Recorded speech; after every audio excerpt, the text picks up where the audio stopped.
चलो बच्चों, तो आज हम लोग स्टेटिस्टिक में सेकंड पार्ट का चैप्टर नंबर 5 कंटिन्यू करें, जिसका नाम है डिफरेंशिएशन।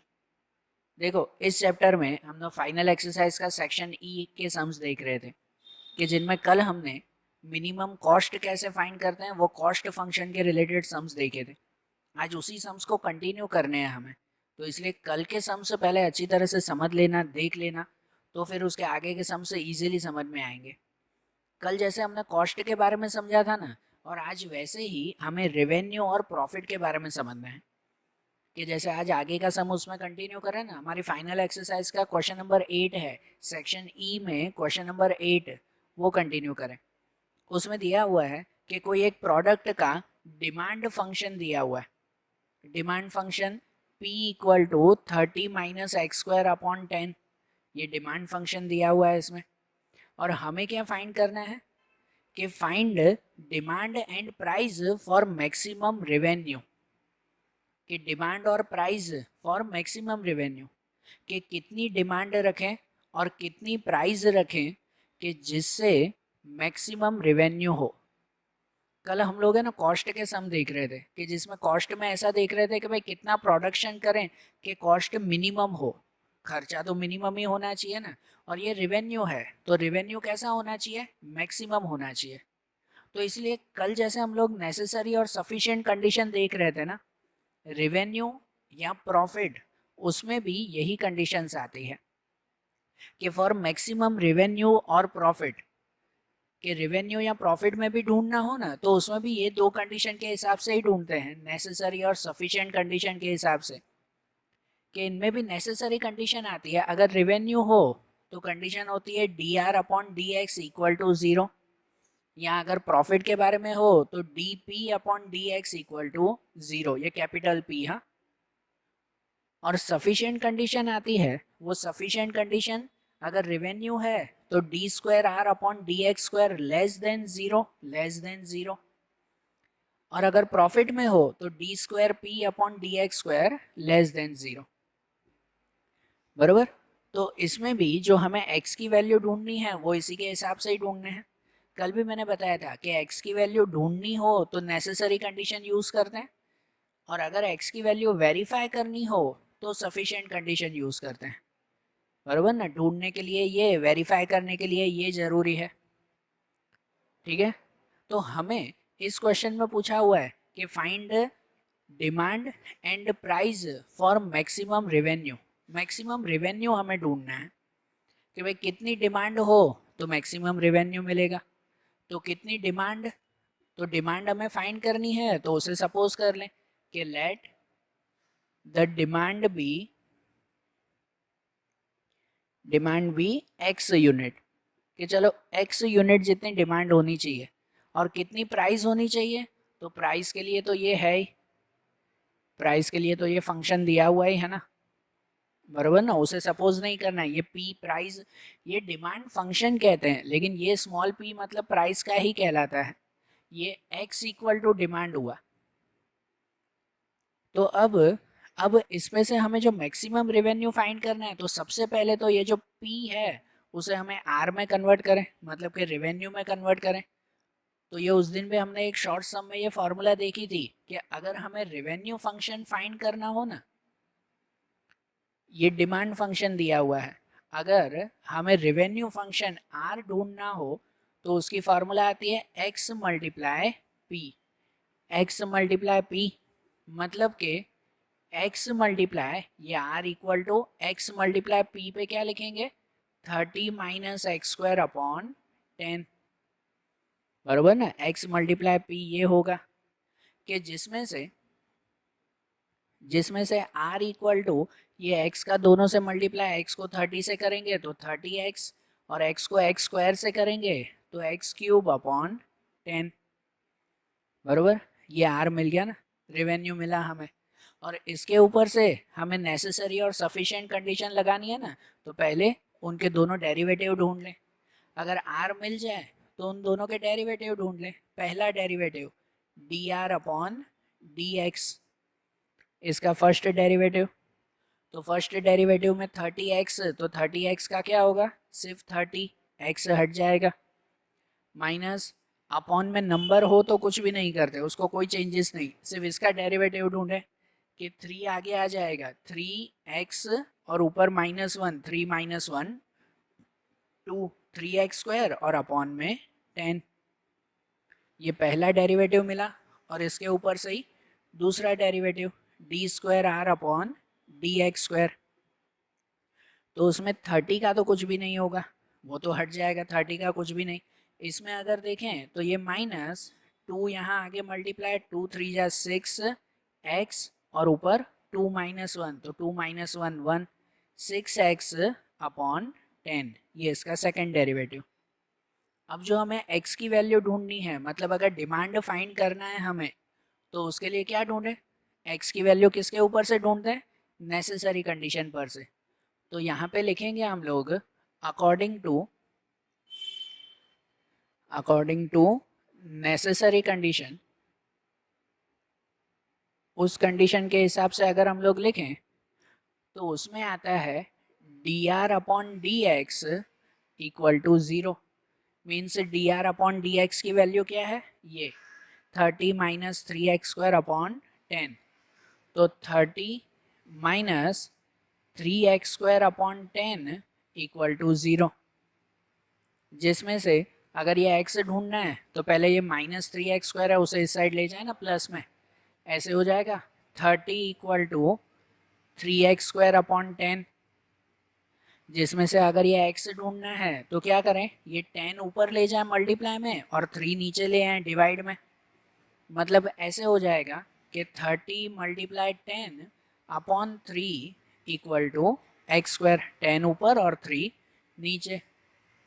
तो यहाँ पर इसे अगर कट करें तो ये कट होगा, 3 10s और ऊपर 10 × 10 मतलब कि x² इक्वल टू 100 और x² 100, तो उसका square root x equal to कितना आ जाएगा, 10 आ जाएगा। और x की एक ही वैल्यू मिली, एक ही वैल्यू मिली, दो वैल्यू नहीं है। और अगर एक ही वैल्यू मिले तो सफिशिएंट कंडीशन लगाने की ज़रूरत नहीं पड़ती। x की दो वैल्यू मिले ना तो चेक करते हैं कि कौन सी वैल्यू करेक्ट है, वेरीफाई इससे करते हैं, कल भी देखा था ना हमने। लेकिन अगर एक ही वैल्यू मिले तो कोई चेंजेस नहीं करना है। मतलब यहाँ पर आपको डिमांड मिल गया 10 यूनिट, बराबर। जो हमने डिमांड सपोज किया था ना, let the demand be x unit, तो x कितना मिला, 10 यूनिट। और डिमांड के साथ दूसरा हमें ढूंढना है प्राइस। तो प्राइस कैसे ढूंढेंगे, प्राइस ढूंढेंगे यहाँ से कि जो p इक्वल टू दिया हुआ है 30 - x² अपॉन 10। आपको प्राइस पूछा हुआ है, जो भी पूछे वो ढूंढना है। अगर डिमांड पूछे मतलब x, ये x की वैल्यू मिली, वो तो सब में ही ढूंढना है। अगर रेवेन्यू पूछते तो ये रेवेन्यू वाले में वैल्यू रखते हैं x की, बराबर। ये revenue r equal to value रखते। अगर प्राइस पूछे तो प्राइस में ये p में x की वैल्यू रखेंगे, ठीक है ना। जिसमें भी पूछे वहाँ पे वैल्यू रखेंगे हम लोग। तो आपको प्राइस पूछा हुआ है तो यहाँ पर अब अगर प्राइस फाइंड करें तो ये स्मॉल p मतलब प्राइस समझो, और कैपिटल P मीन्स प्रॉफिट। तो ये स्मॉल p लिखेंगे, जो वैल्यू है 30 - x² अपॉन 10। यहाँ x की जगह पर 10 लिखें तो 30 - x की जगह पर 10² अपॉन 10 मीन्स 30 - 10², 100 अपॉन 10। तो हो जाएगा 30 - 10, ये 0 0 का 30 - 10 कितना होगा, 20 होगा। तो प्राइस कितना मिलेगा हमें, 20।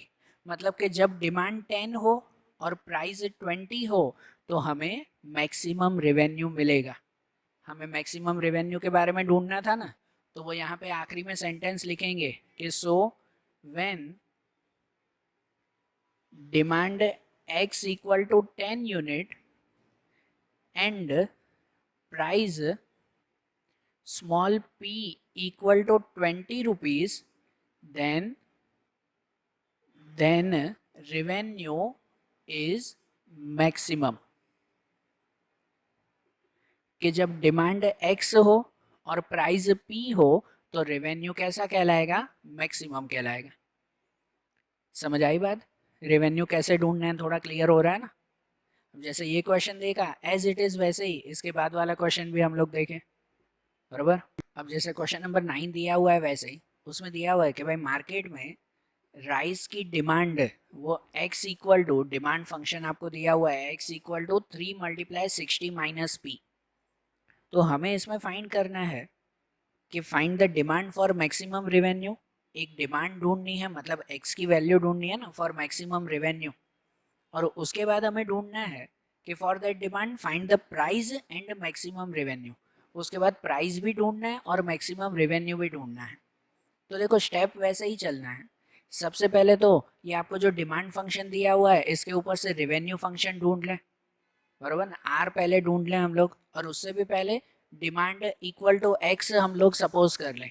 यहाँ पे पहले लिख दें कि लेट द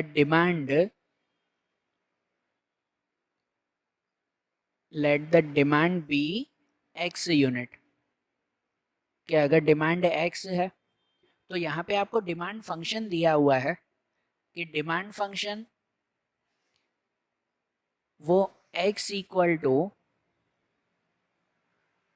3 × 60 - p। अब आगे वाला जैसे सम किया था ना, तो डिमांड फंक्शन में p इक्वल टू होता है, p इक्वल टू वैल्यू दी गई होती है तो उसके ऊपर से रेवेन्यू ढूंढते हैं। ये तो x दिया हुआ है तो ये x नहीं चलेगा, यहाँ पर पहले p हमें ढूंढना है।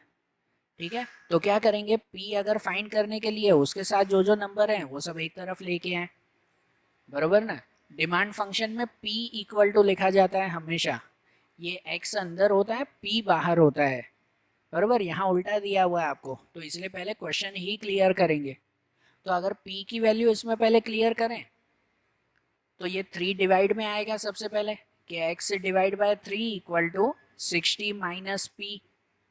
और इसमें अगर p ढूंढना है तो माइनस p को यहाँ ले आए प्लस में, और ये x/3 यहाँ ले आए माइनस में। मतलब कि p इक्वल टू हो जाएगा 60 - x/3। ये यहाँ पर और ये यहाँ पे आया, बरोबर ना। तो ये p की वैल्यू मिली ना। अब इसके ऊपर से रेवेन्यू फंक्शन ढूंढे, हमें तो रेवेन्यू ही ढूंढना है, मैक्सिमम रेवेन्यू। तो अब इसके ऊपर से रेवेन्यू फंक्शन हमें मिलेगा r इक्वल टू, फॉर्मूला बताई ना, x × p। मतलब के r इक्वल टू मिलेगा x × p पे ये लिखेंगे 60 - x/3। तो ये x का दोनों से मल्टीप्लाई, x को 60 से मल्टीप्लाई करोगे तो 60x, और x को x से करेंगे तो x²/3। और ये जो रेवेन्यू मिला ना, तो इसके ऊपर से दो चीज़ें, दो डेरिवेटिव ढूंढ लेते हैं कि जिस पर से फिर नेसेसरी और सफिशिएंट कंडीशन रखेंगे। तो इसमें से पहला डेरिवेटिव वो मिलेगा dr/dx। ये सब स्टेप्स ध्यान देना, कैसे स्टेप बाय स्टेप लिखना है ये खास ध्यान देना। कि dr/dx इसका डेरिवेटिव ढूंढे तो 60x का डेरिवेटिव सिर्फ 60, x हट जाएगा, माइनस इसका अगर डेरिवेटिव ढूंढे तो 2 आगे आएगा, 2x, और ऊपर 2 - 1 तो 1, सिर्फ 2x और अपॉन में 3, 2x/3 ये पहला डेरिवेटिव। और इसके ऊपर से ढूंढते हैं सेकंड डेरिवेटिव d²r/dx²। तो 60 का तो कोई डेरिवेटिव नहीं आता, 60 का कुछ भी डेरिवेटिव नहीं। इसका डेरिवेटिव 2x, तो 2x का सिर्फ 2 रहेगा -2, और नीचे नंबर वही -2/3। ये दोनों डेरिवेटिव मिल गए। अब जो हमें x की वैल्यू ढूंढनी है, मतलब कि डिमांड ढूंढनी है, तो वो नेसेसरी कंडीशन से ढूंढेंगे। फिर से वही लिखें इसमें, हर सब में यही स्टेप्स हैं इसमें कि फिर according to necessary condition, necessary condition के हिसाब से अगर लिखें तो वो कंडीशन आती है dr/dx equal to 0। dr/dx equal to 0, तो dr/dx ये है 60 - 2x/3। तो यहाँ पे लिखें, सो 60 - 2x/3 इक्वल टू 0, जिसमें से अगर x की वैल्यू ढूंढनी है तो -2x/3 इस साइड जाएगा प्लस में, कि 60 इक्वल टू 2x/3। और इसमें x ढूंढने के लिए ये 3 डिवाइड में है वो मल्टीप्लाई में जाएगा और 2 डिवाइड में आएगा। मतलब ऐसे हो जाएगा 60 × 3/2 इक्वल टू x, बराबर। 60 × 3/2 तो यहाँ पर अगर कट करें ना या मल्टीप्लाई करें 63 ज़ा 180, 180 डिवाइड बाई 2 तो 90, x इक्वल टू कितना मिल जाएगा 90। x की परफेक्ट वैल्यू मिल गई 90, और अगर एक ही वैल्यू मिली तो सफिशिएंट कंडीशन रखने की ज़रूर नहीं है, x की दो वैल्यू मिलती तो ये कंडीशन रखते। ये x मिल गया मतलब कि डिमांड मिल गया हमें, जो डिमांड फाइंड करना था, और उसके साथ हमें फाइंड करना है प्राइस और मैक्सिमम रेवेन्यू, दोनों ढूंढने हैं, प्राइस और रेवेन्यू दोनों। तो प्राइस अगर ढूंढना है तो प्राइस के लिए ये फॉर्मूला बनाई ना हमने, P equal to 60 minus x upon 3। तो प्राइस में x की जगह पर ये वैल्यू रखेंगे तो प्राइस मिलेगा। तो यहाँ पे अगर पहले प्राइस फाइंड करें फॉर प्राइस, तो उसमें P equal to 60 minus x upon 3, मतलब कि यहाँ पर 60 माइनस एक्स पे 90 डिवाइड बाय 3, तो 60 माइनस 90 डिवाइड बाय 3 30, और 60 माइनस 30 30, प्राइस कितना मिलेगा 30 रुपीज़ मिलेगा। और रेवेन्यू भी ढूंढना है, तो रेवेन्यू ढूंढना है तो ये आर इक्वल टू बनाया था ना, ये आर इक्वल टू ये वैल्यू हमने ढूंढी थी, तो इस वैल्यू में x की जगह पर ये वैल्यू रख देंगे, ठीक है ना, x की जगह पर ये 90 रखें तो हमें ये r की वैल्यू भी मिल जाएगी। तो अब अगर रेवेन्यू फाइंड करें कि फॉर रेवेन्यू, तो उसमें r इक्वल टू बनाया है हमने 60x minus x square upon 3, तो इसमें x की जगह पर 90 रखें, मतलब कि 60 मल्टीप्लाई 90 माइनस यहाँ पर 90 का स्क्वायर अपॉन 3, तो 60 मल्टीप्लाई 90 वो हो जाएगा 5400, बराबर ना, 6 9 ज़ा 54, 5400 माइनस 90 का स्क्वायर 8100 डिवाइड बाय 3, ठीक है। तो यहाँ पर अगर लिखें तो हो जाएगा 5400 माइनस 8100 डिवाइड बाय 3, तो 2700, और 54 माइनस 27 तो वो भी 2700 ही रहेगा, बराबर। तो ये रेवेन्यू भी मिल गया ना, मतलब कि डिमांड अगर 90 हो, प्राइस अगर 30 हो, तो फिर मैक्सिमम रेवेन्यू 2700 मिलेगा, जो यहाँ सेंटेंस में आखिरी में लिख देंगे कि when demand is 90 units, price कितना 30 रुपीज़, कि जब डिमांड 90 हो और प्राइस 30 रुपीज़ हो, then maximum revenue is 2700 rupees, maximum revenue ये मिला ना, बराबर। ये आपका 4 मार्क का सम है, तो लास्ट में ऐसे क्लैरिफाई करना, समझ आई ना बात।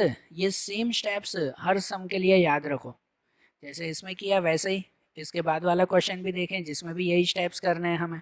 अब जैसे क्वेश्चन नंबर 10 भी इसमें दिया हुआ है, उसमें भी दिया हुआ है कि ये डिमांड फंक्शन ये दिया हुआ है P equal to 75 minus x square upon 2500, demand function है, और इसमें भी हमें फाइंड करना है कि क्या डिमांड हो कि जिससे मैक्सिमम रेवेन्यू हमें मिले, वो हमें डिमांड भी ढूंढनी है और साथ में हमें फाइंड करना है उसकी प्राइस, कि find the price for maximum revenue also, कि उसकी प्राइस भी हमें फाइंड करनी है। तो वैसा ही हमने जैसे पहले किया, सबसे पहले तो क्या करें कि इसमें ये डिमांड फंक्शन दिया हुआ है, तो उसमें सपोज कर लें कि लेट द डिमांड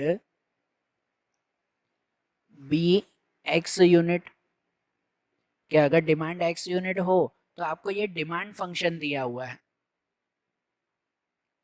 क्वेश्चन में ये डिमांड फंक्शन है P equal to 75 minus x square upon 2500, और इस डिमांड फंक्शन पर से पहले हमें रेवेन्यू फंक्शन तो ढूंढना होगा ना, बराबर ना। सबसे पहले क्या फाइंड करना होगा हमें, रेवेन्यू फंक्शन R, जिसकी फार्मूला आती है x मल्टीप्लाई P, मतलब कि R इक्वल टू होगा x मल्टीप्लाई P पे ये लिखेंगे ना 75 माइनस एक्स स्क्वायर अपॉन 2500, ठीक है। मीन्स कि r इक्वल टू मिल जाएगा, अगर x का ऊपर दोनों से मल्टीप्लाई करें, x मल्टीप्लाई 75 तो 75x minus x multiply x square तो x क्यूब अपॉन 2500। और ये जो रेवेन्यू मिले तो इसके ऊपर से उसके दो डेरिवेटिव पहले क्लियर कर ले। तो सबसे पहला डेरिवेटिव कि d r upon d x, पहला डेरिवेटिव तो 75x का क्या होगा, 75 सिर्फ x हट जाएगा और माइनस ये x क्यूब तो उसमें 3 आगे आ जाएगा, 3x और ऊपर 3 minus 1 2 3x square, 3x square upon 2500 बराबर है। तो ये पहला डेरिवेटिव और इस पर से ही दूसरा डेरिवेटिव ढूंढे, d square r upon d x square. तो दूसरे डेरिवेटिव में 75 का 75 ही रहेगा, मतलब हट जाएगा वो नंबर, उसका कुछ भी डेरिवेटिव नहीं। और इसका अगर डेरिवेटिव फाइंड करें तो ये आगे मल्टीप्लाई होगा, 3 2 जा 6x, ऊपर 2 माइनस 1 1 ही होगा, मतलब सिर्फ 6x अपॉन 2500। ये दोनों डेरिवेटिव हमने ढूंढ लिए ना। अब x की वैल्यू ढूंढे नेसेसरी कंडीशन के हिसाब से। तो यहाँ पर लिखें कि अकॉर्डिंग टू नेसेसरी कंडीशन, कि अगर नेसेसरी कंडीशन के हिसाब से लिखें हम लोग तो वो d r upon d x equal to 0 means कि d r upon d x की वैल्यू ये लिखी 75 माइनस 3x स्क्वायर अपॉन 2500। तो 75 minus 3x square upon 2500 equal to 0, जिसमें अगर x की वैल्यू ढूंढनी है तो पहले माइनस 3x स्क्वायर उस साइड चला जाएगा, मतलब 75 इक्वल टू ये 3x स्क्वायर अपॉन 2500 बराबर ना, माइनस उस साइड जाएगा प्लस में। अब अगर ये x ढूंढना है तो ये 2500 ऊपर मल्टीप्लाई में और ये 3 डिवाइड में आ जाएगा, मतलब ऐसे हो जाएगा ना कि 75 मल्टीप्लाई 2500 और अपॉन 3 डिवाइड में इक्वल टू एक्स स्क्वायर। ठीक है। अब अगर इसे कट करें तो 3 से ये कट होगा 25 और इनका मल्टीप्लाई 25 और 25 625, तो एक्स स्क्वायर इक्वल टू 625 और पीछे 2 0 लग जाएंगे 62,500 बराबर ना। इन दोनों का मल्टीप्लाई ये एक्स स्क्वायर और उसका स्क्वायर रूट कर ले तो x इक्वल टू इसका स्क्वायर रूट हो जाएगा 250। तो x मिल गया 250, x मीन्स के डिमांड मिल गया, जो हमें डिमांड ढूंढनी थी x यूनिट, तो वो डिमांड मिल गया ना 250 यूनिट। और डिमांड के साथ क्या ढूंढना है, प्राइस ढूंढना है कि रेवेन्यू ढूंढना है। तो इसमें पूछा हुआ है कि भाई प्राइस फाइंड करो, प्राइस फॉर मैक्सिमम रेवेन्यू, तो प्राइस ढूंढना है ना, तो ये x की वैल्यू इस प्राइस में ये p में रखे, इसमें रखे ना ये वैल्यू। अगर रेवेन्यू ढूंढना होता तो ये रेवेन्यू में r में आंसर लिखते फिर, ठीक है ना। अब यहाँ पर अगर प्राइस फाइंड करना है तो for price p equal to, यहाँ क्वेश्चन में दिया हुआ है 75 माइनस एक्स स्क्वायर अपॉन 2500, तो 75 माइनस एक्स स्क्वायर अपॉन 2500, तो 75 माइनस एक्स पे लिखेंगे 250 का स्क्वायर, एक्स स्क्वायर मतलब 250 का स्क्वायर अपॉन 2500, मतलब हो जाएगा 75 माइनस 250 का अगर स्क्वायर करें तो 625 62,500 अपॉन 2500, जिसमें से ये 75 माइनस इन दोनों का डिवाइड करें 0 0 कट और 25 25 मतलब सिर्फ 25, इन दोनों का डिवाइड 25 और 75 माइनस 25 कितना होगा 50 रुपीज़, प्राइस कितना मिलेगा 50। मतलब इसमें भी अगर डिमांड 250 यूनिट है और प्राइस 50 रुपीज़ है तो रेवेन्यू मैक्सिमम होगा, तो मैक्सिमम रेवेन्यू मिलेगा। तो लास्ट में फिर से लिखेंगे ना कि so when demand x equal to 250 units and price p equal to 50 rupees, then revenue is maximum, तो रेवेन्यू मैक्सिमम कहलाएगा। बराबर हुआ ना, ये भी सिंपल से उसी स्टेप ना, सेम स्टेप से हर सब में क्लियर करने हैं ना, वैसे ही इसके बाद वाला क्वेश्चन भी आप क्लियर करें। देखो अब जैसे क्वेश्चन नंबर 11 देखें। अब क्वेश्चन नंबर 11 में आपको रेवेन्यू नहीं, अब प्रॉफिट ढूंढना है। अभी तक सम हमने किया मैक्सिमम रेवेन्यू के, अब मैक्सिमम प्रॉफिट का क्वेश्चन है। मेथड सेम, मेथड में कोई फ़र्क नहीं है, लेकिन अब रेवेन्यू की जगह क्या फाइंड करेंगे, प्रॉफिट फाइंड करेंगे। जैसे देखो आपके क्वेश्चन नंबर 11 में दिया हुआ है कि यहाँ पर profit function p equal to दिया हुआ है 40x प्लस 10,000 माइनस 0.1x²। ये प्रॉफिट फंक्शन है और इसमें पूछा हुआ है कि what should be the production for maximum profit, कि कितना प्रोडक्शन करें कि प्रॉफिट मैक्सिमम हो, वो प्रोडक्शन हमें ढूंढना है इसमें। बराबर, और साथ में पूछा हुआ है कि फाइंड मैक्सिमम प्रॉफिट ऑल्सो, और उसके बाद मैक्सिमम प्रॉफिट भी ढूंढना है कि कितना प्रोडक्शन करें कि प्रॉफिट मैक्सिमम होना चाहिए।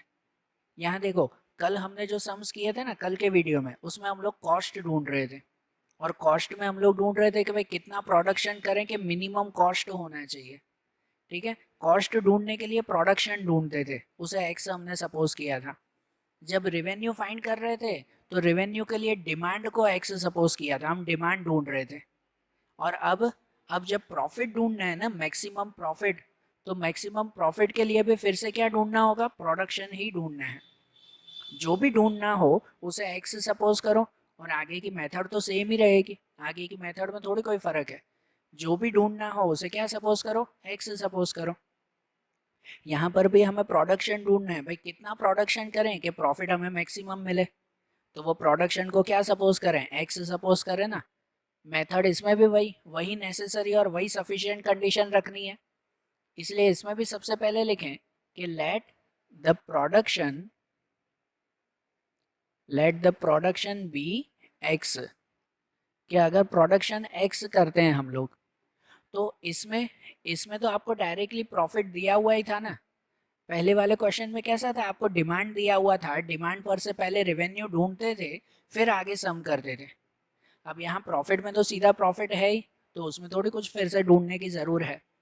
ये आपको सीधा P दिया हुआ ही है प्रॉफिट, कि 40x plus 10,000 minus 0.1x²।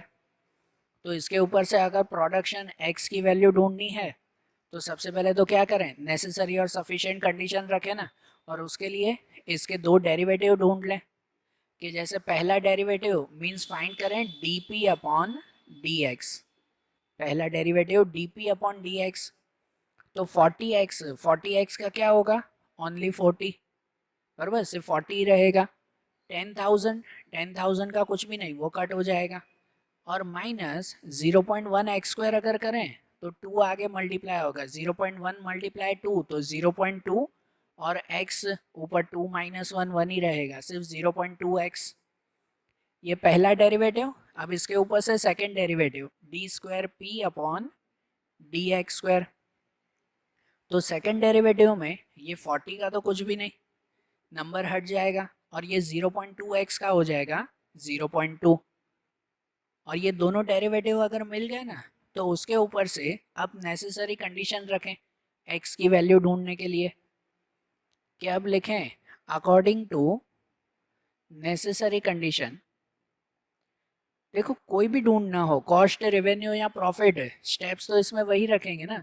Necessary condition ही हम लोग रखेंगे कि जिसके ऊपर से x की वैल्यू मिलेगी, और अगर कुछ वेरीफाई करना हो, x की दो वैल्यू मिले तो सफिशिएंट कंडीशन रखो, नहीं तो नहीं, सिर्फ necessary condition.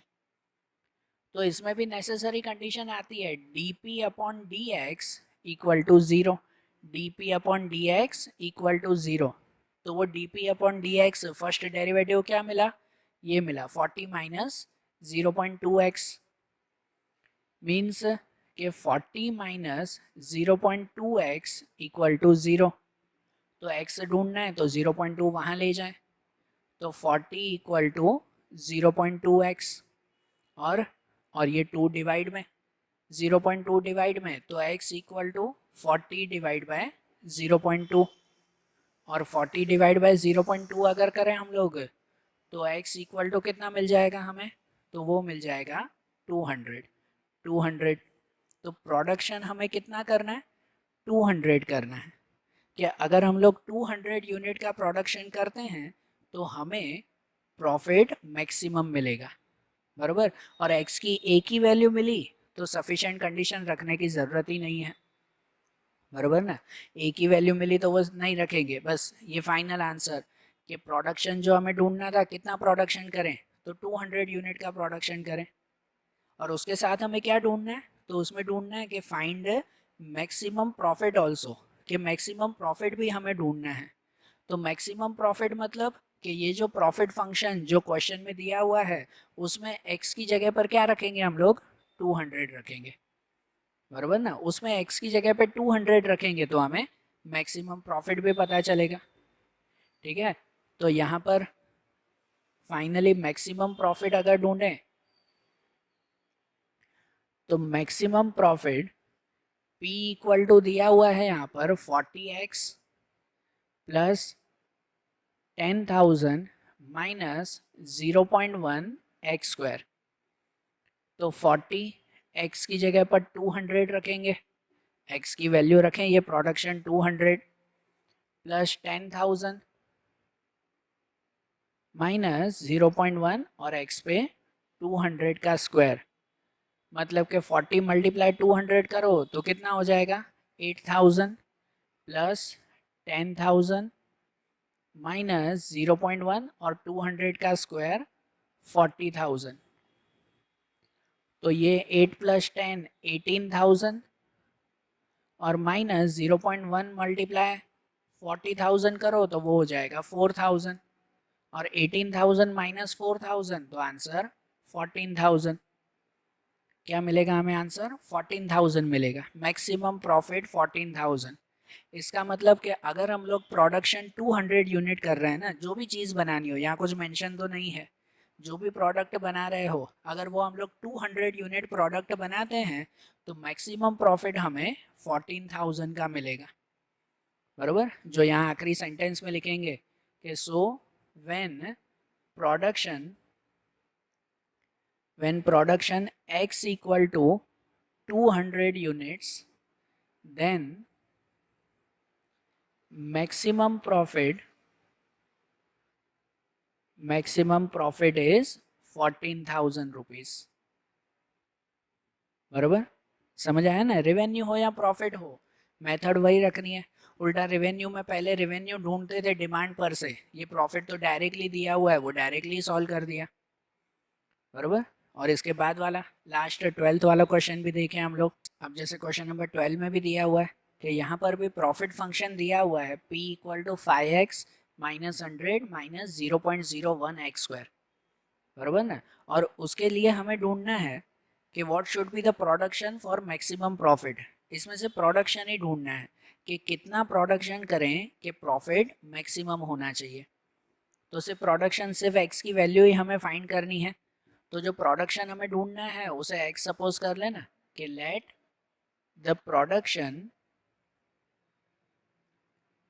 Production be x, कि अगर प्रोडक्शन x हो तो आपको ये प्रॉफिट दिया हुआ ही है। प्रॉफिट फंक्शन है 5x minus 100 minus 0.01 x square. तो सबसे पहला स्टेप तो क्या करते हैं, इसके ऊपर से दोनों डेरिवेटिव ढूंढ लेते हैं कि ये p दिया हुआ है तो पहला डेरिवेटिव dp अपॉन dx। तो ये 5x का क्या हो जाएगा, ओनली 5, बराबर ना, सिर्फ 5 हो जाएगा। और माइनस ये 100 का तो कुछ भी नहीं, नंबर का कुछ भी नहीं होगा। और ये 0.01 एक्स स्क्वायर, तो ये 2 आगे मल्टीप्लाई हो जाएगा, 1 से 2 को मल्टीप्लाई करो तो 0.02 एक्स, ऊपर 2 माइनस 1 1, तो 0.02 एक्स, बराबर ना। ये फर्स्ट डेरिवेटिव। और वैसे ही इसका second derivative D square p upon d x square. तो ये फाइ का कोई डेरिवेटिव नहीं, नंबर का कोई डेरिवेटिव नहीं, और 0.02x है तो उसका आंसर सिर्फ 0.02, बराबर। यही आंसर मिलेगा ना। ये दोनों डेरिवेटिव फाइंड कर लिया ना। अब x की वैल्यू ढूंढें, किस पर से, नेसेसरी कंडीशन पर से। तो अब यहाँ पे लिखें फिर से, अकॉर्डिंग टू नेसेसरी कंडीशन, उस कंडीशन के हिसाब से अगर हम लोग लिखें ना, तो कंडीशन आती है dp upon d x equal to 0। तो dp अपॉन डी एक्स क्या लिखा, 5 माइनस 0.02x।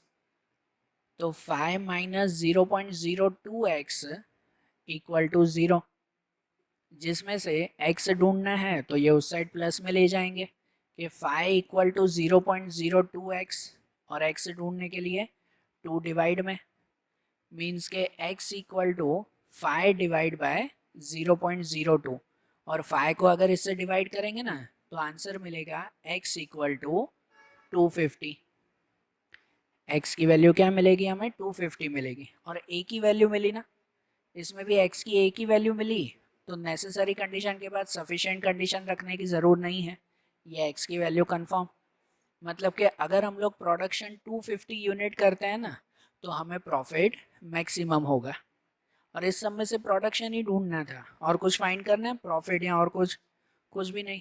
तो बस ये आंसर मिल गया हमें, x की वैल्यू मिल गई। तो आखिरी में सेंटेंस लिख देंगे कि so when production x equal to 250 units, then profit is maximum. कि अगर प्रोडक्शन 250 करते हैं तो हमें मैक्सिमम प्रॉफिट मिलेगा। बरोबर, समझ आ रहा है ना प्रैक्टिकल क्वेश्चंस कैसे किए हैं। तो ये सम्स अच्छी तरह से समझ लो मेथड्स, और आगे के हर सम में अब यही सेम मेथड ही हो गया, अब कोई जो है वो दूसरी नई मेथड्स नहीं है। तो इन्हें अच्छी तरह से देखो, फिर जो आगे के क्वेश्चंस या मेथड्स होंगी वो अब हम लोग अगले वीडियोस में देखेंगे। Okay, thank you.